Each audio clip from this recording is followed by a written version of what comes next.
হ্যাঁ নিঃসন্দেহে ও ভালো মানুষ, কিন্তু জানি না কেন আমার মনে না কেমন একটা খচখচ করছে। কি বলছে বলতো সবাই? আমি কি চাই না যে কেউ জানতেই চাইছে না। আমার মতে এত বড় একটা সম্বন্ধ হাতছাড়া করা কিন্তু বোকামি। কে আমাদের লকআপ থেকে ছাড়িয়েছিল এবং কার বদান্যতায় আমরা আমাদের জমির কাগজ ফিরে পেয়েছি, তিনি কে, আমি আর তোমাদের মা সেটা জানতে পেরেছি। আরে সে তো আমরা সবাই জানি, প্রীতির বাবা। না না, একেবারেই না। বেবি চল। ও বেবি, যিনি আমাদের একের পর এক উপকার করে গেছেন তার নাম সম্রাট, সম্রাট খাসনবিশ।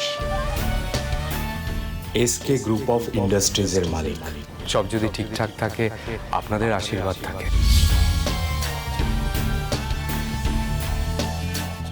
তাহলে আমি আপনার মেয়ে ঝিনুককে বিয়ে করতে চাই।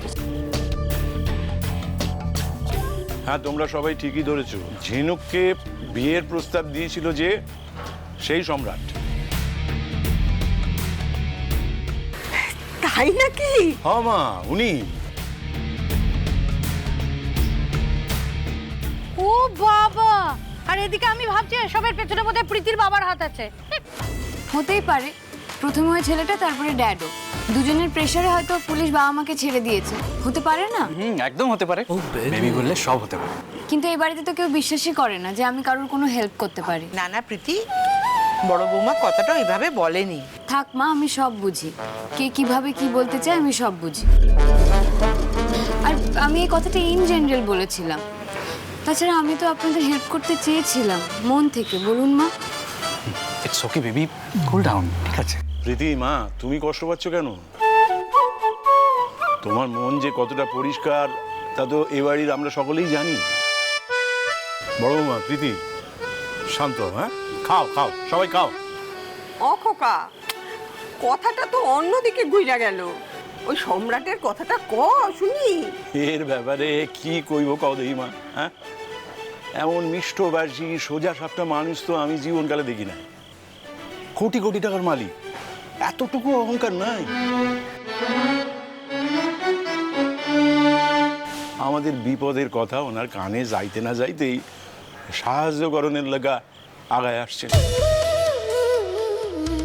তার চেয়েও বড় কথা, উনি কিন্তু চানইনি, উনি যে সাহায্য করছেন এই কথাটা আমরা জানতে পারি। না না না, আমরা যে এটা জানতে পারছি এটা ভালোই হয়েছে। হ্যাঁ নিঃসন্দেহে ও ভালো মানুষ, কিন্তু জানি না কেন আমার মনে না কেমন একটা খচখচ করছে, একটা ভয় করছে। দিদি কি বলছে বলতো সবাই? আমি কি চাই না যে কেউ জানতেই চাইছে না। ও মা, তোমার মনের মধ্যে যদি কোনো খচখচানি থেকেও থাকে, তাহলে আমরা এক কাজ করছি, কিন্তু কালকেই আমি, শান্তনু আর বাবা তিনজন মিলে ওনার অফিসে চলে যাচ্ছি, ইন ডিটেল সমস্ত খোঁজ খবর নিয়ে আসছি। কি বাবা? আর সে যাওয়াই যায়। আরে বাবা, এইরকম ছেলের সঙ্গে আমাদের ঝিনুকের বিয়েটা একবার দিয়ে দিতে পারলে আমাদের আর পিছন ফিরে তাকাতে হবে না, বুঝেছো? আমার মতে এত বড় একটা সম্বন্ধ হাতছাড়া করা কিন্তু বোকামি হবে, কি বেবি, তাই না? এক্স্যাক্টলি।